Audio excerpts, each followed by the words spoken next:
No medals for Jamaica on day 6 in Tokyo at these World Athletics Championships, but so much to be proud of. And we're looking ahead to the 200-meter finals tomorrow.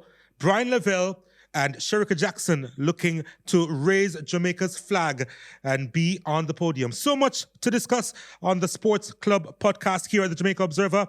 I'm Donald Oliver. It starts right now.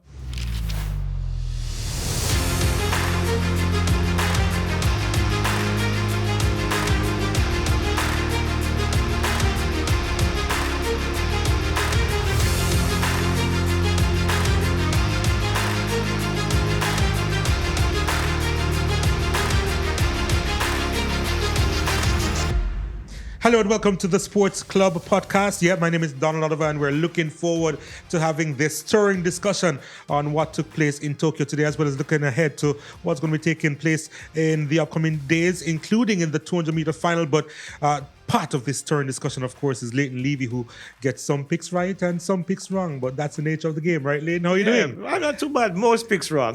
But the situation is, before I even go on, I just want to pay tribute to Trinidad and Tobago gold and silver today in the Javelin and the 400 meters with Jerry Richards, and of course to Tia Lafont of Dominica, who won silver in the triple jump. Kudos to them, and because one Caribbean, huh? And Anderson Peters, of course, with silver medal in the javelin as well. Yeah. Yep. Anderson Peters, yeah, absolutely. So, but before, that being said, though, I think it was a good day for Jamaica, notwithstanding the fact that we didn't win medals. But I think Navasky Anderson recapturing his national record now, 2 men under 144. Yes. Progress over perfection. And I thought, notwithstanding the performances of our triple jumpers, I thought both ladies competed well. They were solid performances, if not outstanding. And I thought it was, really good performance. I think overall it was a good day. McDonald just missing out on a medal in the 400 meters. But look, we tend to be spoiled. But when you look at the reality of it, is that once the athletes give up their best, I think that's all we can ask for. Well, Trishana McGowan. I was eager to just go straight to her. Trish, what a day today. An amazing day. And I think Leighton said it best, and we have all been saying it since the start of the championship about how spoiled we are as a nation. And for Jamaica, once we're not on the podium, they're like, we are talking about an amazing day. And when you look at, we have a youngster in Bryan Levell in the final of the men's 200 meters against a strong competitive field of world and Olympic champions. Yeah. When you look at Shericka Jackson in fine style, looking to defend her title, might have to tire down to get it, and that's fine. Yeah. She's in the final. The best 3 rounds consistently from Rashid McDonald at a championship. Yeah. He's the national record holder, but we had never seen him in a competition putting together consistently 3 rounds or even 2 rounds. I reached 2 rounds, and I think that, barely missing the podium, but he can walk away smiling. And I thought, the highlight for me came in the men's 800 meters. I had said maybe one could have gotten to the final, but they would have to run their best. And he ran a national record, Navasky. And I thought that, overall we did well, and good to see our Caribbean neighbors also putting on a show. Yeah, Anderson was really excited after that because what a clocking that was. The cool, calm, collected Daniel Blake is also here. Daniel, oh God. I'm good. I wouldn't say it was an amazing day, but I think it was a good day. And it would have been better if enduring the 400 didn't have an amazing last 60 meters, else we'd be talking about Rashid McDonald getting a bronze medal. But to see another great Bryan Levell performance, Shericka Jackson in the final, hoping to defend her title. A somewhat tough going in the triple jump, but somewhat understandable knowing the season that Shanika and Akeelia had. And, for Navasky to break the national record yet again, doing so in the span of 2 years, that just shows the growth, and to be in a global final. And, it's just a good day for us, and it can only get better, not just for tomorrow, but for the years to come, seeing that we still have these very young athletes proving to be competent enough on the world stage. Yep. looking ahead to more discussion. But for now, we're going to be heading across to Tokyo to join our man on location, Andre Lowe. And Andre, today was a day of almost, to borrow a term from that wonderful movie, Apocalypto. Hi, Donald. Hi to everyone in studio. Welcome back to Tokyo. Yeah, I mean, certainly wasn't a day of, medals and stuff like that, but still a pretty successful day from a Jamaican perspective, if you ask me. National record, from Navasky Anderson. Said he was gonna do it, said he wanted the national record, said he wanted to get into the final, and he has done so. Big plus, I think, very big positive from a Jamaican perspective. Got a few people running personal bests as well. Look at Christopher Taylor in the 200 meters, just coming back, just a few months from his return to the track. Back-to-back personal best. Didn't make it to the final, of course, but you can't fault his effort. I think also McDonald's run in the 400 meters final must be commended. Very disappointed when we spoke to him after the race. Definitely wanted to get into that final. He thought he misjudged the race a little bit and kicked a bit too early. But he was extremely disappointed, but at the same time, proud of his efforts. Again, Rasheen is someone who doesn't always get the respect that he deserves. And listen, I don't hear anybody disrespect Rasheen again after today, right? He always goes out there, always gives his all, and he can be proud of that effort. Now he says focused entirely on the 4x4, and he wants to get a medal there, and it would mean a lot to him. Certainly would mean a lot to us, the Jamaicans as well. Again, Shanika Ricketts, yes, disappointing for her in the women's triple jump final. Akeelia, just happy to be there, part of her development. Shanika definitely expected more than 14.5. She said that, she just wasn't hitting the board as well as she'd want to.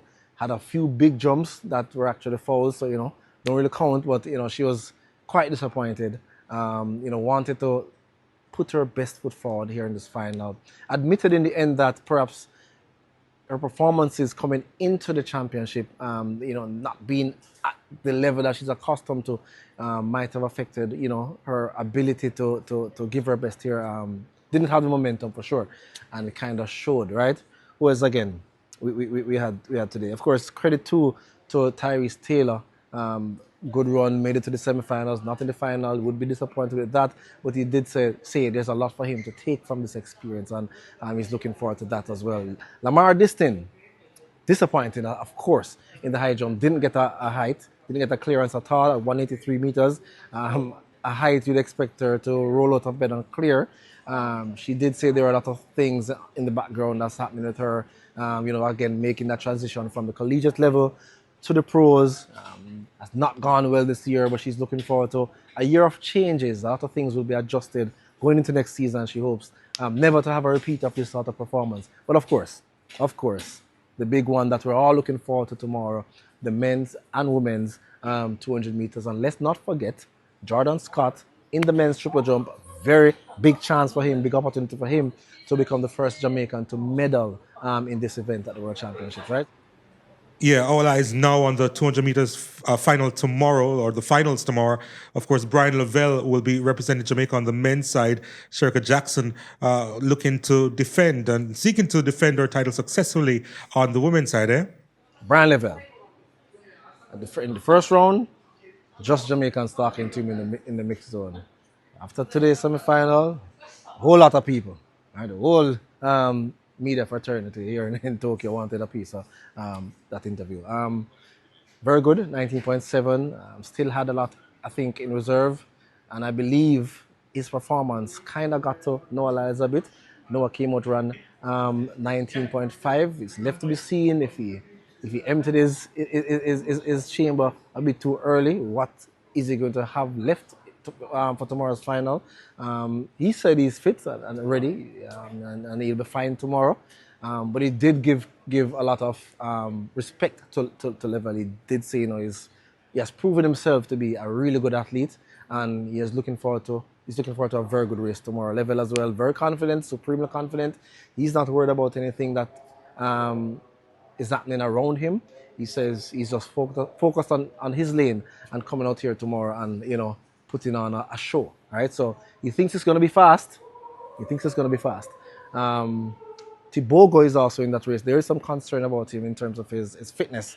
I understand that he was in a lot of pain even before the semi-final and also afterwards. So not sure what to expect from him tomorrow. Kenny Benarek as well, good athlete. He's certainly going to be challenging for a medal. And of course, Zarnell, home-based in Jamaica, should be in the mix somewhat. But you would expect that the medals, especially if Tobago is not at his best, will come from Bryan Levell, Noah Lyles, and of course, Kenny Benarek, right? Shericka Jackson, you can tell she's still very disappointed about missing out on a medal in that 100 meters. She came through after her first sub 22-second time of the season, so she's going into this final having run a season's best in the semifinals, 21.99 seconds.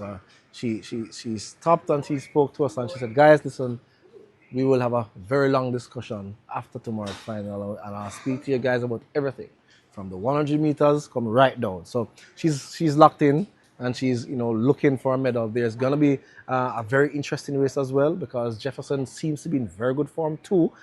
So that one is going to be exciting as well. So all in all, not the most successful day for Jamaica in terms of medals that could have been won today, but still a lot of positives to take from the performances today, and we're certainly anticipating a much better day tomorrow.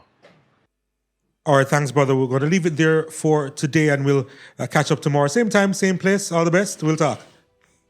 Yeah, always a pleasure.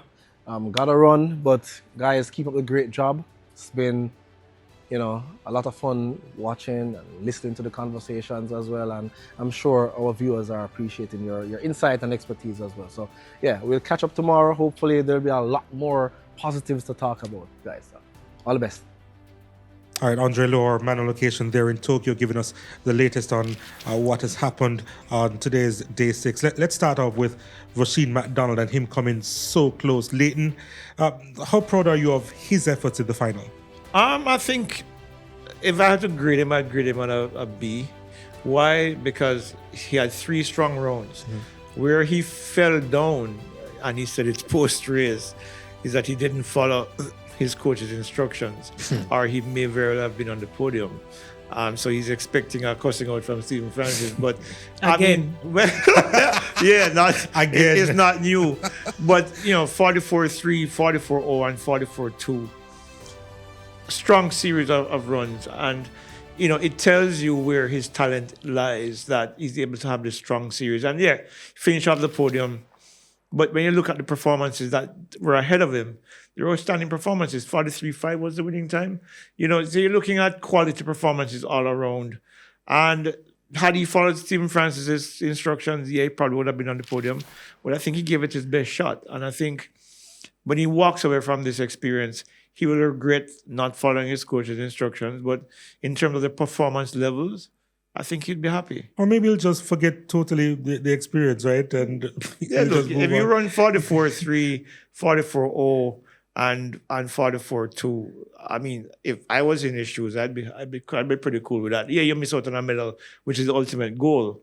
But still, it tells you about the consistency of the performance. Trish, how did he not run his own race, you feel? I think it's something that he continues to struggle with, which is why I don't think, while he will get a cuss out from Stephen, it won't be bad because he may be somewhat expecting to not fully follow what he says. Shericka Williams, our former 400-meter silver medalist, I don't remember which major championship it was. I think in it was that 2009. race. With Christina Urugu from Great Britain, Stania Richards-Ross in that event. Stephen Francis said to Shericka Williams, when you get to the last 150 meters or even 200 meters, sprint off because you're much quicker than Stania and Urugu based on the season, and you will get the gold medal. Yeah. She was out and somewhat cautious. She didn't feel him, so she maybe felt like, if I sprint ahead, they might catch me. So she doubted Not just Stephen, but maybe her own capabilities. Christine Urugu eventually caught up to her because she Yes. played in her hand. She walked away with the silver medal. So I'm just saying he's well aware that, sometimes things won't always go according to what he will tell the athletes. But I don't think, despite that, Rasheen did badly. He didn't fade into 6th or 7th or close the gate. He just lost on the line. He lost on the line. And when you looked at the performances, I think of the Botswanian coming in, you can Dory. understand that, boy. It was always going to be tough. It would have been a challenge if you did not run almost to perfection. And again, for me, with him running 3 good rounds at about 8, you grade him at a B. And I agree with you, because I knew at some point he would not be able to maybe put everything together. But for me, he did greater than he has ever done. Yeah. I mean, I would give him an A- because you have A-, A, and A+. A+ would have been gold, A would have been silver, and A- would have been bronze. I want to be in your class. Where's the work of pass? Hold on a second. A- would have been bronze. So what are you giving him? I'm giving him. You said A-. Yeah, because of. So it's B+, brother. No, I would I would give Yes. Endori an A- as well. So. Running You know, outside like the how line. you have 79 and 78 and both are A-. I think Endori's performance was a 79. And 79 is an A-. No, I I will need to must talk to my indigo, English yeah. language teacher after this, because if 79 is an A-. I mean, you they changed the grading system when I was in high school. when I was in I high was just a school, couple years ahead of you, yeah, Daniel. in my high school, 78 was a C. Oh, wow. Wow. Yeah. That's The Carteret A- College. Knox. Knox? Well, Knox the College. Carteret was 60. Knox was. So in Daniel's 70. era, they do get participation prizes. yeah, but I don't think that he can feel too hard done by, especially knowing the years of difficulties that he's had. And I think that, maybe even Frana will be thinking like, "Whoa, big boy, you actually did it," knowing that, as we've been saying, you don't know what you're going to get from him. So if not for that last 50, 60 meters for Endori, Rasheen would have been on the podium. And I know that is a what big if, if, yeah. and something to think about in the future. But I think now Frana goes in thinking that, all right, I know you can do it now. So we can work on this, work on that, and then improve going forward. Now, I know that I don't think any of the medalists from the Tokyo Olympics were here, Quincy Hall and so forth.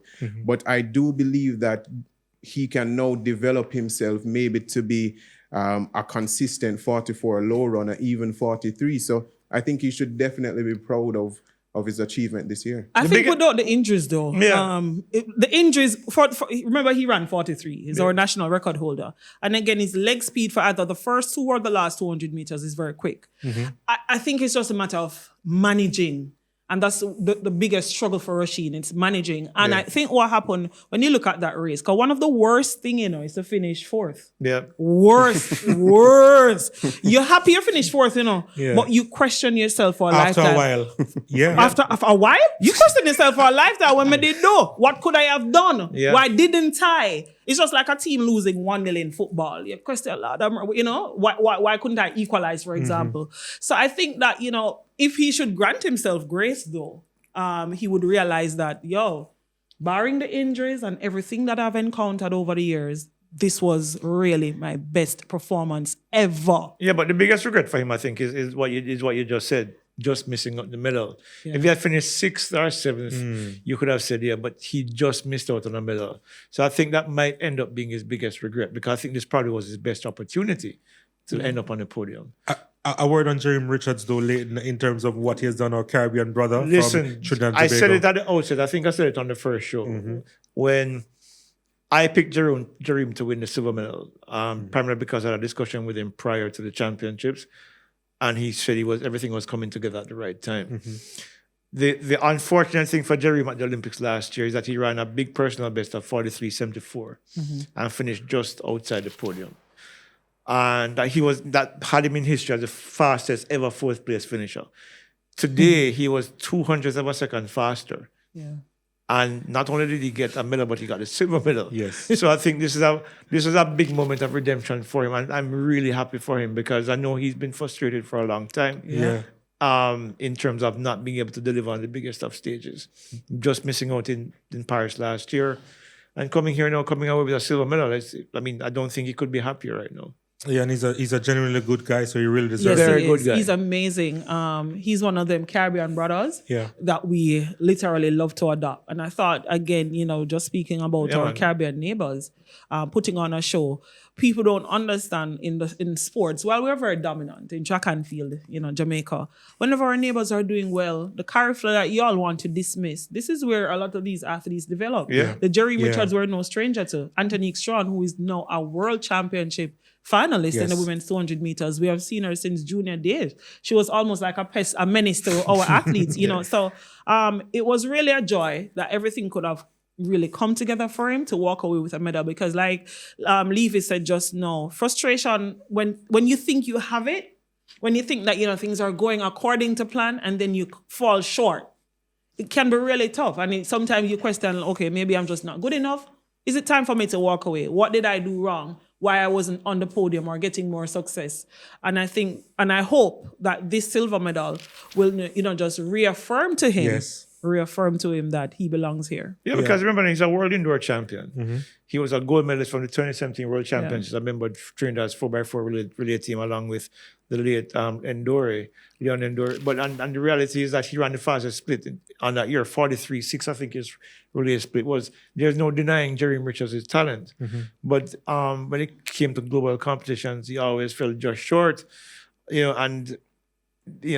So to come here now after the disappointment of Paris last year must be a really, really good feeling for him. I actually expressed my congratulations to the president of the Trinidad and Tobago, the N3As, Mr. Ephraim Serret, because I know he's one of the people who support Jareem a lot. And I think he would be really happy now, along with Keyshawn's gold medal in the Javelin.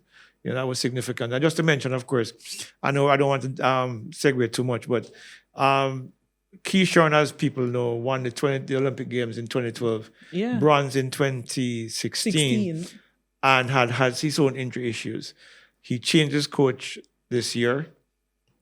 In fact, his coach is Niraj Chopra's coach. I remember Chopra won the Javelin in, what was it, 2022? Well, the pandemic time.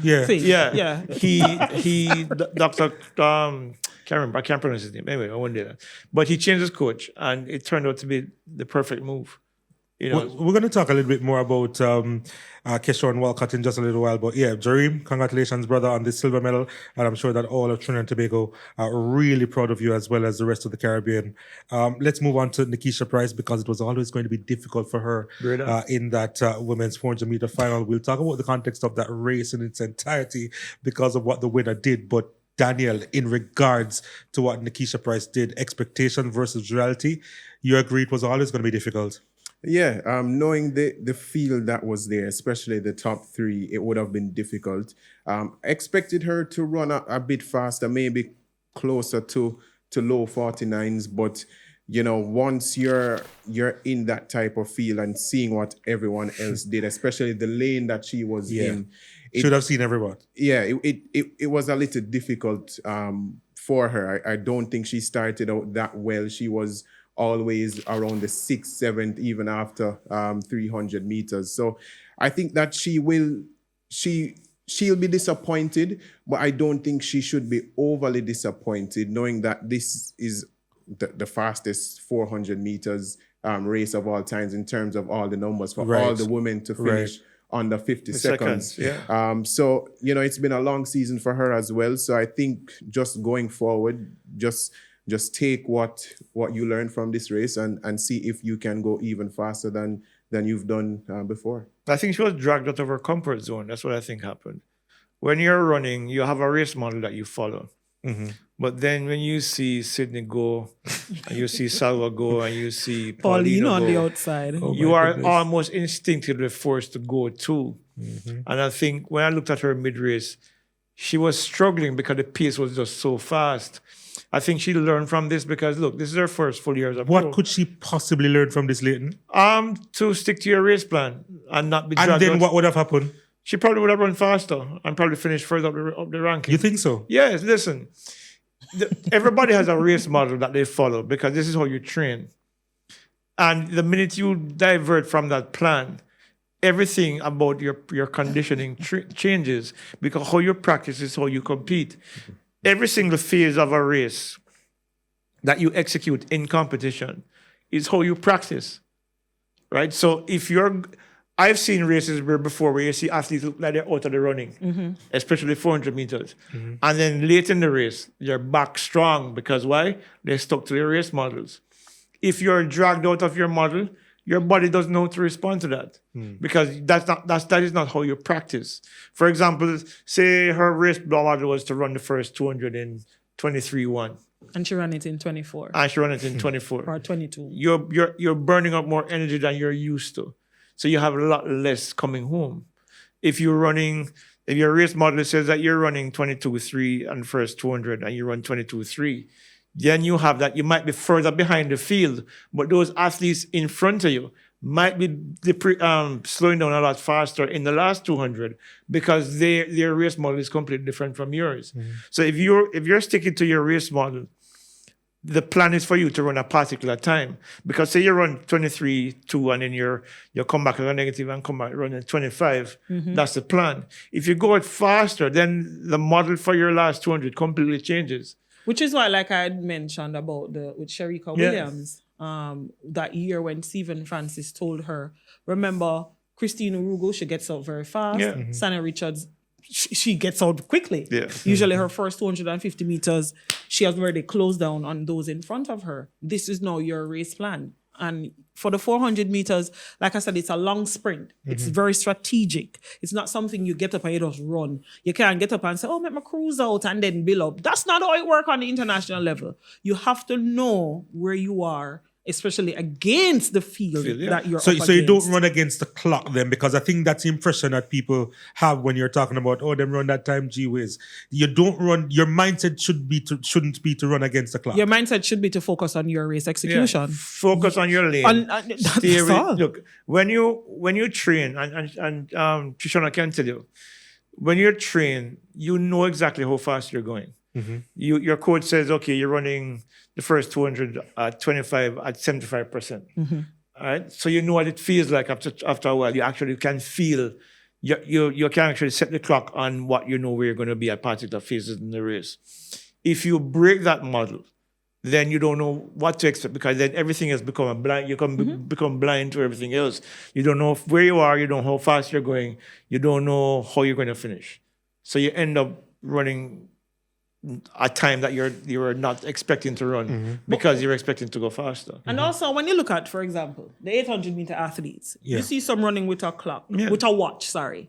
The big stopwatches there now that you and I are seeing, they're seeing it too. But that doesn't help them. They have their pace. Sometimes you see people don't realize they might be running. They're so good. The ones that are really good, they're checking their watch. Am I on pace for the first 400 meters? Am I on pace for the last 600 meters? When do I go to sprint? Again, sometimes you'll be taken out because some days you find, say, boy, Daniel run gone left Leighton. So Leighton I try to play catch up. But then now, who does that help? That can throw Leighton way out of his race plan. While Daniel is really doing what his body has been able to do in training. And that said, the thing about it is that because Sydney and Salwa and Paulina went out so hard, maybe mentally she sees the gap that was expected widening on her and then tried to respond to that gap. And then thinking she was behind in her own race. In her own race model. She's thinking, whoa, they're not supposed to be that far ahead of me. And then jumps out of the race plan and then dies because of it. But she still ran 49.9, which tells us that she was in good shape. So if she had probably stuck to her race plan, not saying she would have won, but certainly she probably would have run a lot faster than she ran. So, Daniel, Sydney, like, who is she? What has she done? Because what we saw today was something ridiculous. The fastest time in the flat 4 in about 40 years. I mean, what can you say? Yeah, we are the words. And to know that this is, I wouldn't even say her first full year focusing on the 400 because she was toying with it even a couple weeks before Couple her of years national before. championships. She ran the 400 in months college. before. So it's almost like she was thinking, do I go back to the 4 hurdles, probably lower the record there, or go into the 400? So to put all her focus there for just literally a couple of months and to run the second fastest time in history. And to me, if the conditions were a little bit better, I think that she would have gone maybe 47.5. Maybe I'm just being too optimistic. But I think she has proven time and time again that, you know, she can defy the odds and some. So, and to do it in a field with Paulina and Nasser, who we have seen to be two of the better 400-meter runners in history. Two of the best. Two of the best, you know, and you had Miller Weaver as well. That performance was just ridiculous. I think, you know, her story, and again, which is why I love sports. Sydney McLaughlin-Levrone won gold at the World Juniors in the 400-meter hurdles. Yeah. Ran so well. Sydney decided to say, all right, I'm going to go pro. Right? I'll never forget, because again, sometimes you have to be patient. When she decided to go pro, I think the year Millian won the first gold medal in the 400-meter hurdles in fine style. When Sydney ran at that major championship, she didn't factor. I think she fell out at the semifinals. And I remember her saying, this is a lot harder than I thought it would have been. Because she won the World Juniors in fine style, she think that, you know, becoming pro would have been so much easier. But what I also love about her, it's her knowing her abilities, and she's not afraid of playing around with other events. I remember when she did the sprint hurdles this year at the Grand Slam track in Philadelphia, and people are like, oh, why are you doing that event? Why would she do that event? Because I can. You know, when she runs the 400, because I can. You know, and I think that I would want to see more of that bravery right across the board based on your talent, man. Say if you know, so you can't run the event, go run it. I'm just saying, take a chance. I think we mentioned it about, you know, having athletes, even some of our own athletes who are running in events that they should not be running in. You know, they've maybe outgrown the event and they can try other events. Some are not willing to take that chance because it's a chance, you know. It's a gamble. Just that she's so good, she's made in the lab. She's not real, right? No, listen. She's so good. Listen, if you look at Sydney's numbers across a broad spectrum of events, 11.2 in 100, 12.65 in the sprint hurdles, 22.02 in the 200, no 47.78 in the 400, and 50.3 in the 400-meter hurdles. Which other athlete in history has that range? Nobody. Fanny Blancos Cohen back in the early days, back in the 1940s, I think, ran 1, 2, and 4, I think. But Sydney's doing these things in an era when it's not just, she's not doing it against the ordinary athletes or their B-grade athletes. She's doing it against the very elite. Yeah. Paulino, prior to today, Paulino was the 3rd fastest in history. Salwa was the second, Paulino was the 4th fastest in history. Salwa was the 3rd fastest in history. And she took them apart. Remember, Paulino ran 47.96, which is the 2nd fastest, the 3rd fastest time now in history. Salva ran 48.14 back in 2019. And she did express disappointment that she said she wanted a PB. She ran 48.19 today. Did you see Sydney on the backstretch? That's when I knew this was over, you know. She reeled them in like she was floating. Yeah, because why her 200-meter speed is far superior to both of them. So the effort to catch them, she didn't expend anything significant. Yeah. Paulino actually ran her down, which I expected it to do, but it ran out of real estate. The reality is that Sydney McLaughlin, I think when all is said and done, and when she finally retires, and you look at her numbers, you would have to argue that she's probably the greatest athlete that's ever lived. I thought you were going to say when she retired, then we'll know like she was really made in the lab. Not because she's so unreal. No, but in a good way, no. Yeah, but I'm not even sure she has normal working parts.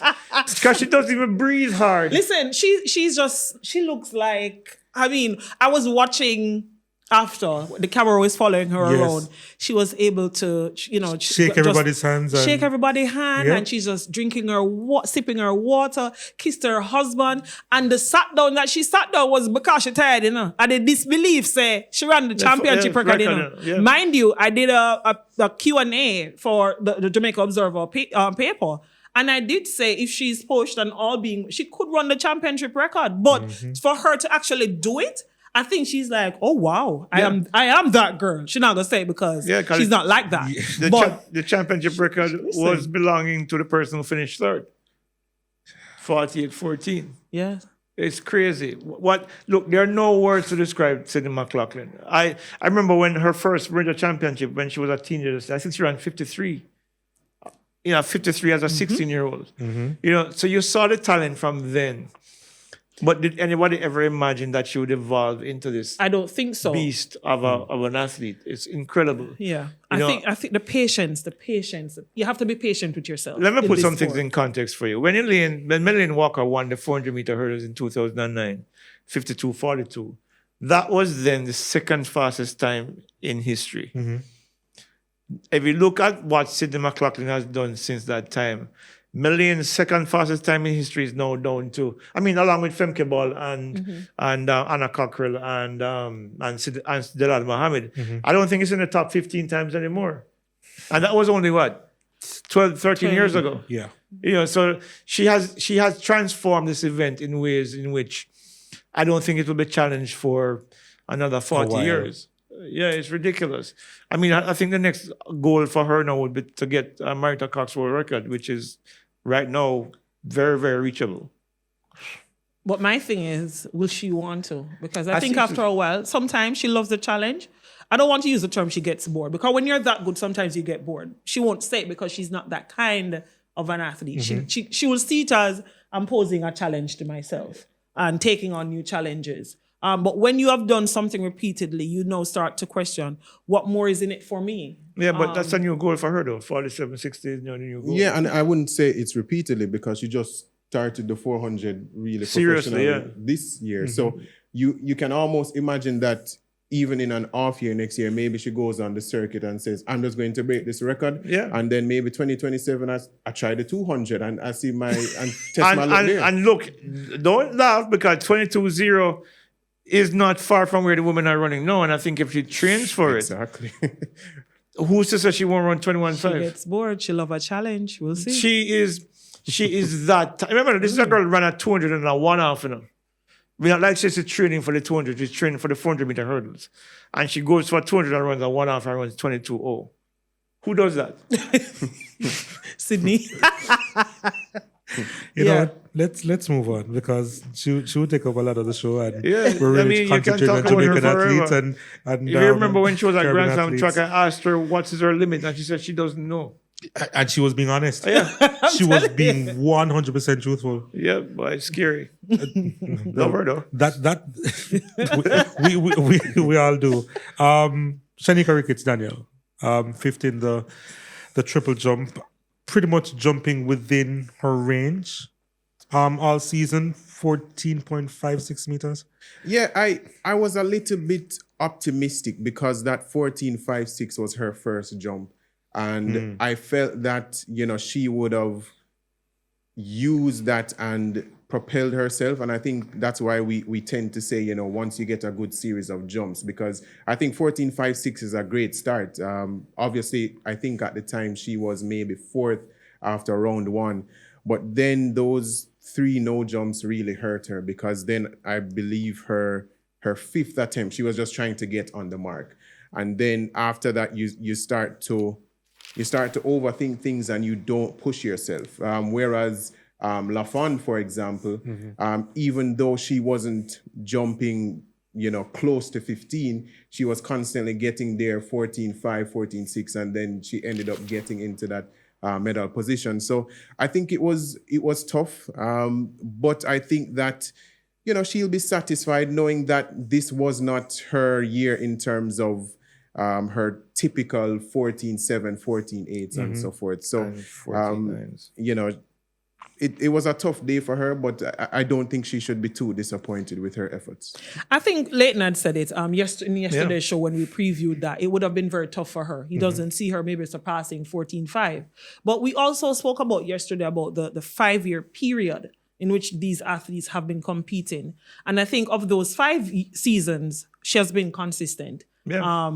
So for me, at some point, it's not like she has plateaued out. I think the body is just really going through that, what she would have achieved within that 5-year period. And once in that within that 5 season, she surpassed expectations because I don't think we had her to medal, and she jumped brilliantly and got onto the podium. So when you look at what herself and Akeelia were able to do, 1, they got to the final, and 2, I thought they gave the best that they could based on performances going in and against the quality field they were up against. Yeah, because when you look at it, as I said before, I wasn't optimistic about it. Right. Her prior performances leading up to the championships, her best jump was 14.30. Not in the early seasons, she jumped 14.6 and a couple of 14.5s. Yeah. But leading up to the championships, she was 3 meets all under 14.30 and under. When you look at Perez Hernandez, when you look at Povea, and you knew that Rojas was coming back, and Tia Lafon was, as I said to you at the time, Tia Lafon was finding her rhythm, 14.62 in the last meet. And, Tia had a challenging early season because she did surgery on her knee right after the Olympics last year. Right. And was in that brace for the first part of the season.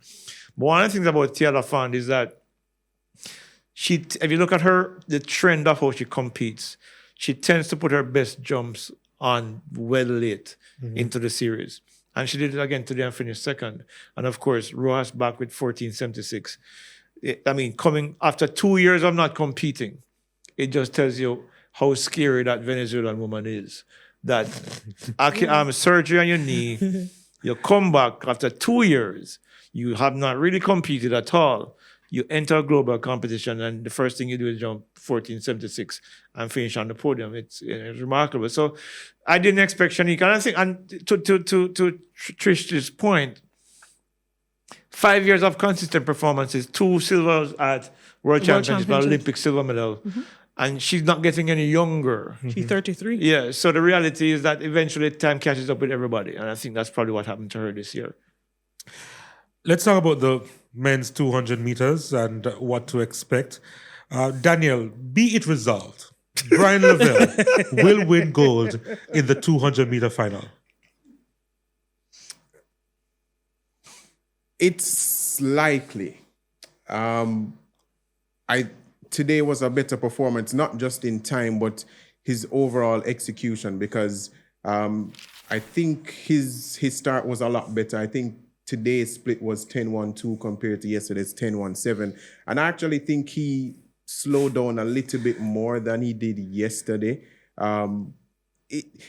It's going to be hard, because I think in hindsight, maybe he should have played chicken, because I think Noah Lyles did what he did, not only to psych himself up, but to remind the field that, hey, I'm here. Because even though Noah Lyles didn't go 100%, he went 90. Because he knows that, all right, I can get back to 100 come tomorrow. But knowing that we haven't seen Bryan at his best 100, we haven't seen him at 90. Quite frankly, we haven't seen him at 80 or 70 as yet, in my opinion. So if he goes out there, blocks out the noise, ignores whatever Noah and Kenya and even Tobago does, then I think he can run 19.4. Whether Noah runs faster than that, we will see. But I think he is guaranteed at least a silver tomorrow. That's what I think. I think I picked him for the silver medal, right? He ran to about 150 this time. Yeah. And then shut it down and ran 19.78. As Daniel said, Noah Lyles went a lot harder for that 1951. Does Bryan have enough tomorrow because I think he'll come off the curve first. He's in lane 8 or 7, I think it is. I think he'll come off the curve first. The key thing is, can he hold on long enough to keep hold of Noah Lyles? That's the biggest question for me. Knowing Noah Lyles and knowing the fact that he's capable of 19.3, and he ran 19.51 today to prove a point, tells me two things. One, he needed to prove to Bryan Levell that he can still run faster, which means that Levell has him thinking about what he's seen for the last 2 days. The thing is, and you talked about it, is whether or not he can repeat that performance or go faster. And I'm saying there's no way he can repeat that performance. Who you think can repeat the performance? No, I am thinking I think he's going to be slower than what he did today, 1951. I am thinking that he is going to run 19.3 or something like between he said afterwards that he was going to feel it in the massage room. Yeah, That's of what course. he admitted to it. You don't run and I think 19.5. that he exerted himself a little bit too much. So you thought that he 19.5, I ate that for him? No. No, Donald, I'm asking. No, what I'm saying is that because of the energy that I saw from him this morning, there's no way he's going to be doing the same thing tomorrow. No, he This won't. is 6 rounds. He won't be doing the same thing. He's going to go better. Yeah. The only disadvantage that he may have, and we can go back to Paris, is that I think the effort that he put into the 100 meters, I think ended up catching up to him. Even though Well, because of COVID. And I he guess had that's COVID an as well. excuse that you could have said, right? but he still ran pretty quickly. In So I think 1970, I think. So it I was. think because of his overall physical exertion, partnered with the COVID, had helped. If he probably didn't push himself like that, I think he maybe could have gone 19.4. So I think tomorrow he's in 19.4, 19.3 shape. Have to we me. ever seen a series of runs like that though? Because Yes. 19, hold on. Him doing 19.5 and then expecting him to do 19.3 tomorrow in Have the you final. have you followed Noah's career? Yes, he has, Donald. Donald, when I spoke out about Noah and his mentality to the sport, somebody said on my social media, said, Trishana, my look like you support Noah. Remember telling you this. Just like you all love track and field, but more so know what Jamaicans. Yeah. I eat, sleep just like Levy. We I watch wake up in the everybody. nights and I watch everybody and I watch their mentality. Following that 1951, I knew Noah was following on Bryan Levell's 1984 yesterday. Yeah. I knew Noah was going to come and either say something or do something, Yeah. And I keep telling y'all, he lived for these moments. Yeah. No, for the final, it's completely up to Bryan Levell and Shericka Jackson Yeah. how they choose to respond. So we could have sit down and deal. All if a 20 seconds win tomorrow. He's going to be, whether it be him chasing or we chasing him, I think based on where Bryan Levell is positioned in that final, I think he's on the outside. He's on the outside. No, No, it's That Yeah. will naturally give him that advantage. I see him like late and he's so quick. He has gotten so quick, especially off the curve. He will be leading. Tobago, Noah, Kenny will Yeah. be chasing him. Yep. How they respond is not my business. Yeah. But Look, they will be chasing. They will be chasing. And one of the things that I've seen from Levell's 2 races so far, that his speed endurance is right up there. All right? So if he comes off the curve ahead and has a significant lead, which I think he can, because I think he's faster than everybody in that race. In fact, I think he's probably as fast as Oblique right now, if not faster. If he comes off that curve and runs like a 10-0 off that curve and to come home, they're going to have to work to catch him. Now, in that field, the only person who I think has a chance of catching him is Noah Lyles. Lyles? Yeah. I don't think for me with Tobago, he's really good. Let me give credit to the man. But he by the time he opens up and gets into full sprint mode, I think because Noah and Bryan Levell so quick out of the blocks, off the curve, he just might have a little bit too much work to do. But again, it's also not impossible. The man Yeah. got to the finals of the 100 meters. Yeah. So in the final, everyone, Donald, I'm happy that this is where we are again for the men's 200 meters, There are including a Jamaica. there are 4 men in that Minimal final. room for errors. Yeah, there Somebody will be left, there are wondering what there- I didn't do for that there are bronze. 4 And men in Noah's case, I think what he will regret is the fact that he went so fast today. I don't But- think he I will. beg to differ. Make that up, man. There, Mr. Boy, I chew Donald at top. listen, But Donald, I I'm don't telling know. you this.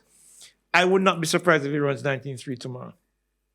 And that would win, obviously. Because Yeah, if he does, if he runs he 19.3, did he something wins. similar in 2022 Yeah. when he did 19.6, I believe, in the semifinals. And people are thinking Where? Was it Was Oregon? Exactly. Oregon. No, but That's my point. No, Right, but- no. Wait, When no, our athletes do I well in don't- Oregon, we not complain. What yeah. is No, that? no, What you know? I'm not complaining. All I'm saying So it what are was you saying? different circumstances, different weather, different. Everything is different when you're running First in of all, Oregon. Tokyo weather so thanks bipolar. for You're not using that even- example. I'm just saying that Tokyo was weather just bipolar, so we different. don't know No. what kind of weather they're going to wake up to. I'm just saying that his overall execution of that race, a lot of people felt that he may have gone too fast in the semis. Yeah. And we saw what he ended up doing in the final. So I'm thinking that even after crossing the line today and showing those gun fingers, he was like, yeah, boys, I'm here. Yeah. Almost like I have more in me. And sometimes it's not about even your competitors.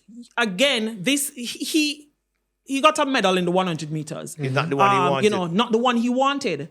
And if you love the sport, we should want to see the greatest of competitions. Yeah, Now for him, he has to now reassure himself that, you can do this. Remember, he was beaten last year, COVID and all of that. Because of the kind of athlete he is, competitively, he's now dismissing COVID out of his mind, He was beaten. And then he came again and beat by 2 Jamaicans, not 1 Jamaican. And then now our next Jamaican look like they want to take him gold medal. No. Oh, he needed that 9.5 or performance to not just show the field like, I am the man to beat, but reassure himself that, you're running into form, you have this moment because he's that kind of an athlete. Well, the thing about it is that I think, here's the thing. I honestly believe that Bryan Levell can run 19.4. Right. All right, it's gonna probably push the envelope like he's never had to before. But based on what I saw in the heats and in the semifinals, I think he has 19.4. Is he able to do it after 2 rounds? I'm not so sure. What I do know is that Noah Lyles can do it after rounds. But so it's for me, Bryan Levell is an unknown factor. For Noah Lyles, it is known. And that's why I'm thinking he wins and Levell gets second and third is between Kenny and Tobago. Bryan said, when I listened to that post-race interview as well, he did say that the semifinal naturally was a bit harder. He had to do a lot more than he wanted to. And remember, he's young. But I think that while being young, he's not completely inexperienced. He ran at the boys and girls champs. Yeah. He has world champion, world under 20 medals under his belt. So again, I still have him on the podium, and I don't know which medal he's going for, but I have him on the podium. I have him in front, and everybody chasing him. Well, I could be wrong. But all I'm saying that it seems in the last 2 days that Noah's bark is a little bit more. It resonates more than his bite. I'll just say that. Christopher Taylor, he did a PB. I mean, proud of him. Yeah, you can't complain. Now look, you come into a championship after your 2-year ban and you've run a number of races, you're not fully back in terms of your development. You're not fully back in terms of your competitive edge. Physically, I think he's going to have to do a lot more work. He needs to get stronger. There are people who talk to me about his physique. He's probably too small. I don't ever necessarily buy that. I think he can get stronger without getting any, in terms of adding size. And I think Chris has good enough leg speed for him to eventually get below 20 seconds. How far below 20 seconds will depend on how well he's able to compete at the elite level. Right. But it's going to be a work in progress. He's 26 years old now. I think in the off season, he puts in some good core work, gets a little bit stronger, be able to lift maybe some bench that gets up to like maybe 280 in terms of his bench. That gives him some good shoulder power and good, good core power and good core stability. I think he'd be significantly improved next year or the year after that. And Trish Adrian Carr also did a PB as well. Ran brilliant. Yeah, ran well. Ran really well. And when we spoke about him, like I said, he left Kingston College. He went overseas. I things wasn't working out, the young man realized, said, boy, I'm born to be a star, I come back home. And he joined up now with Michael Freighter. And good to see. I mean, whenever you walk away from a championship, especially your first outing at a senior major championship with a PB, I know that he's walking away smiling. Getting to that final would have been like surpassing his own expectations. So for me, both him and Christopher Taylor walking away with personal best, it gives me great comfort because, like I said, remember a couple seasons well, it was only Andrew Hudson and Rashid Dwyer, Andrew Hudson alone with the qualification marks. Last year, it was only Bryan Levell. With that standard in the 200 meters. Here we are now, 3 men, 1 into the final, 2 are semifinalists with personal best. And adding some depth because, I mean, you remember back not that long ago, it was Usain Bolt and Warren Weir and Johan Blake, you know. And then there was nobody all of a sudden. So now Levell leads that charge and Adrian Carr, especially because he's the younger of the two, and then Christopher Taylor will add some depth and they will get faster. And I think when you look at what is there with Levell leading the charge, you always have somebody to aspire to. Well, there is a conversation of Oblique Seville after doing his toe surgery. He could be part of that charge in the 200 meters as well. Is Christopher Taylor, though, and Oblique Seville, based on the conversation? Taylor is bigger than Seville. Right, so when people brought that conversation to you regarding his size, like you said, remember, he would have lost There's evidence mass here that Oblique is bigger, yes. Yeah, right, but then, but remember that Christopher Taylor would have lost muscle mass and so many other things because he wasn't able to do a lot of things. Levell is 5'6" or thereabouts now. But he's big because of going to the gym. Remember that when he left Levell is what? He's not very tall enough. Bryan Levell? Not very, sorry. Oh! No, Oblique Seville. Sorry. No, my bad. No. Bryan Levell is the tall guy. Oblique Seville is who he's referring to. Oblique Seville I was mentioning. Sorry, my bad. Yeah. But I think Christopher Taylor is bigger than he is.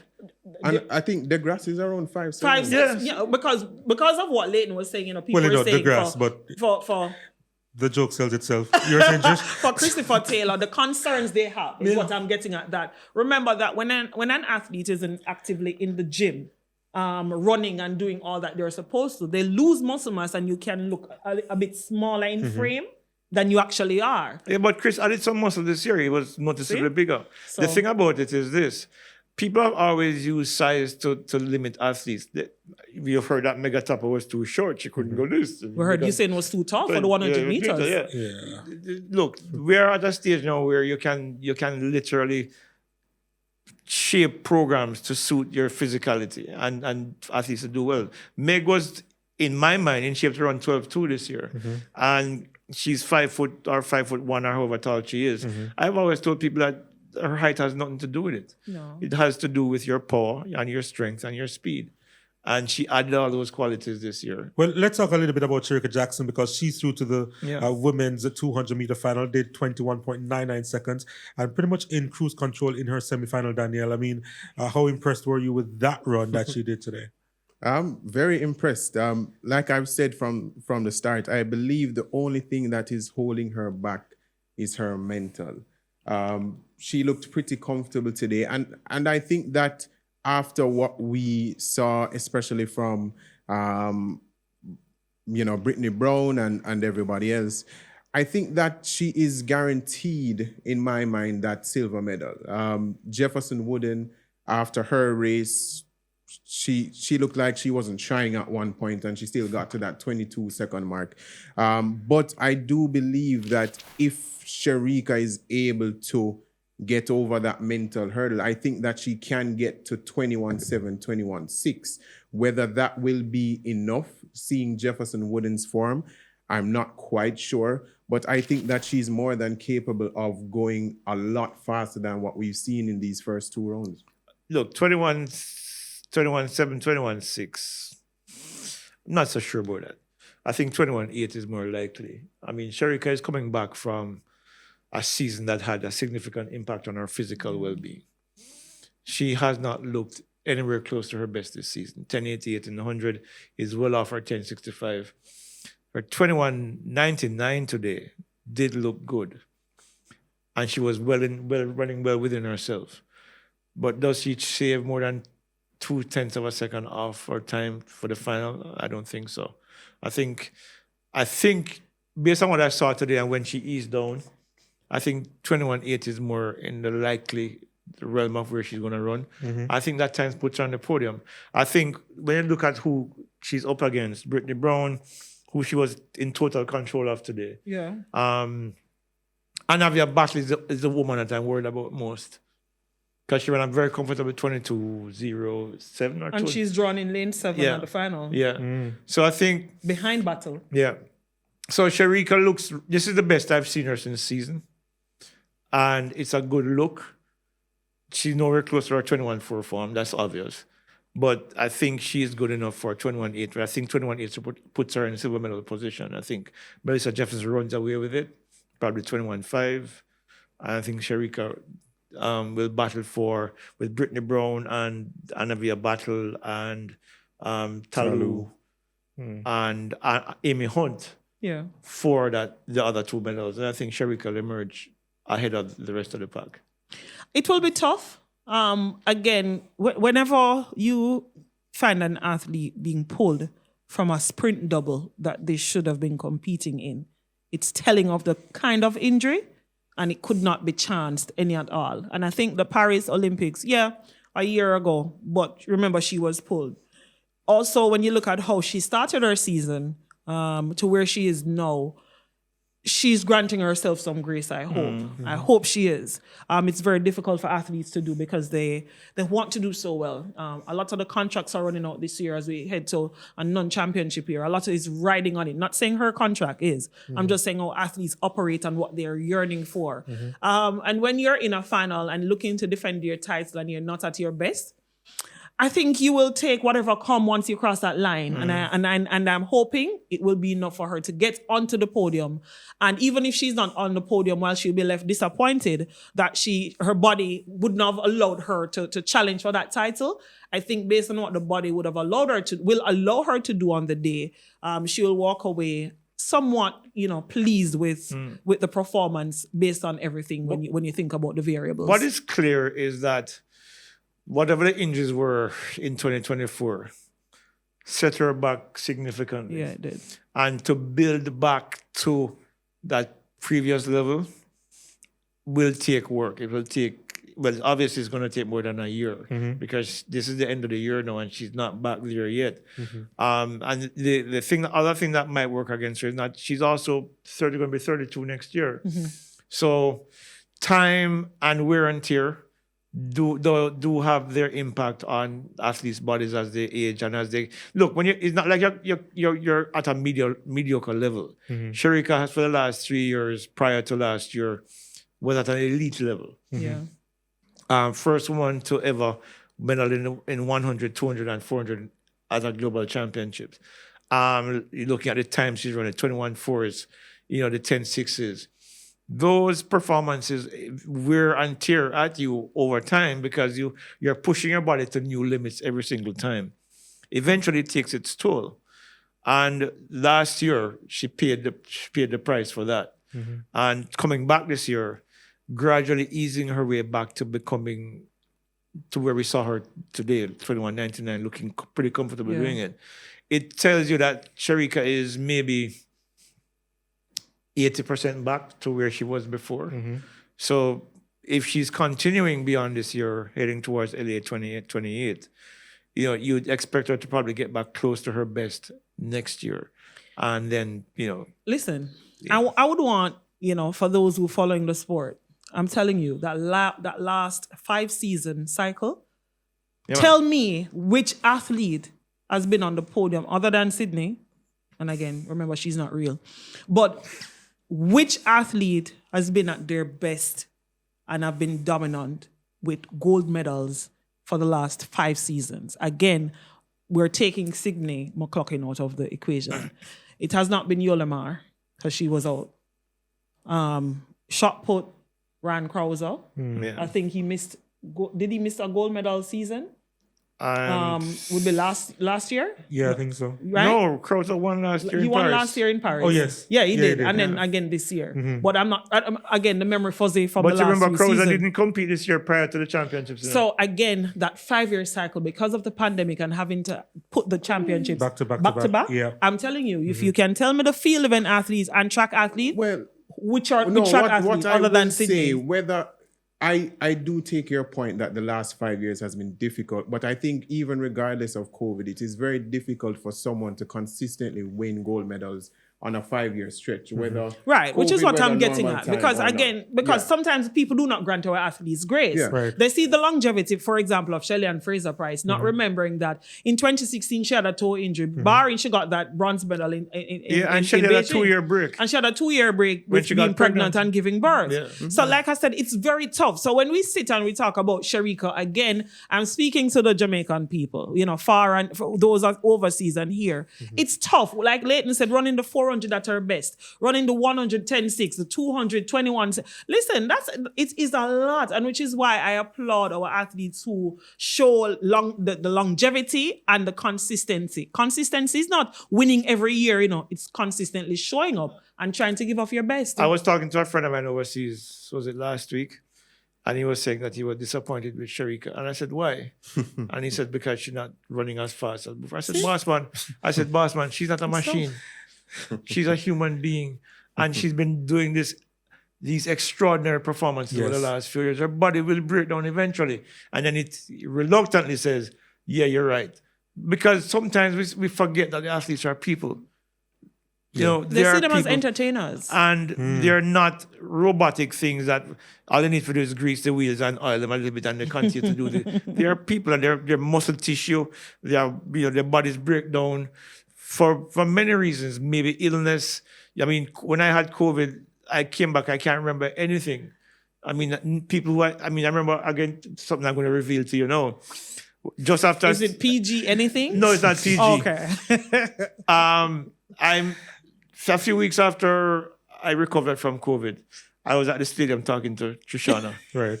And she and I having this wonderful conversation right in front of the TVJ cameras. And I could not remember her name. Yeah. Who? I couldn't remember Trish's name. In my mind, she's talking to me and I'm like, what's your name again? What's your name again? Yeah. Because so these things happen. Yeah. And the athletes are similar. You go through situations where your body breaks down because of the extra load that you put on it from year in, year out. And Shericka is no different. And she's represented Jamaica wonderfully well over these past few years. And in a class of her own. I didn't think of that example as old age though, but we have to move on quickly. The 800 meters. Your reaction, Daniel, in regards to what Natoya Gould-Toppin did? I think her experience showed yet again she always does very well when it comes to the championship heats. Hoping that she'll be able to step it up a little bit further. I know that at one point this season she wasn't able to train because of a foot injury. But she's gotten herself in the semis, and we know that she has the potential to get in the final. So we'll see what she does. And Navasky Anderson, Trish, a national record on the men's side as well. Yeah, big performance. I think, I had factored him maybe likely getting to the final ahead of Tyrese Taylor.